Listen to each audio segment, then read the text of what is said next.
ಐಶ್ವರ್ಯವಂತನು ದೇವರ ಸಾಮ್ರಾಜ್ಯವನ್ನು ಪ್ರವೇಶಿಸುವುದಕ್ಕಿಂತಲೂ ಒಂಟೆಯು ಸೂಜಿಯ ಕಣ್ಣಿನಲ್ಲಿ ನುಸುಳುವುದು ಸುಲಭ.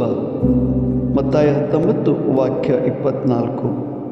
ಸ್ನೇಹಿತರೆ, ದೇವರನ್ನು ಬಿಟ್ಟು ಸಂಪತ್ತಿನ ಮೇಲೆ ಅತೀವ ಭರವಸೆ ಇಟ್ಟರೆ ದೇವರ ಸಾಮ್ರಾಜ್ಯವನ್ನು ಪ್ರವೇಶಿಸುವುದು ಅಸಾಧ್ಯ. ಆದರೆ ದೇವರಿಗೆ ಅಸಾಧ್ಯವಾದದ್ದು ಯಾವುದೂ ಇಲ್ಲ. ಅವರಲ್ಲಿ ಪ್ರಾರ್ಥಿಸೋಣ, ಅವರ ಕೃಪೆಯನ್ನು ಹೊಂದಿಕೊಳ್ಳೋಣ. ಆಮೆನ್. एकर तरी शुभेच्छा बिडांत्यानं पाशार जायत, पूण ग्रेस्त मनीस सर्गीच्या राज्यांत तितले ससरायेन रिगासोना. माती 19:19-24.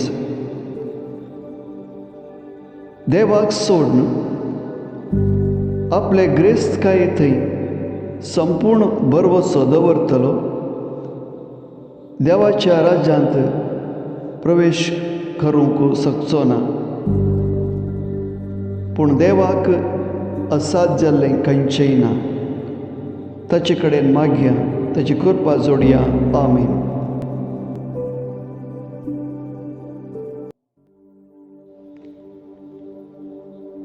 It is easier for a camel to go through the eye of the needle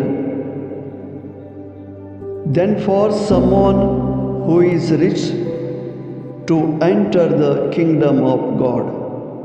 Matthew chapter 19 verse 20. Have a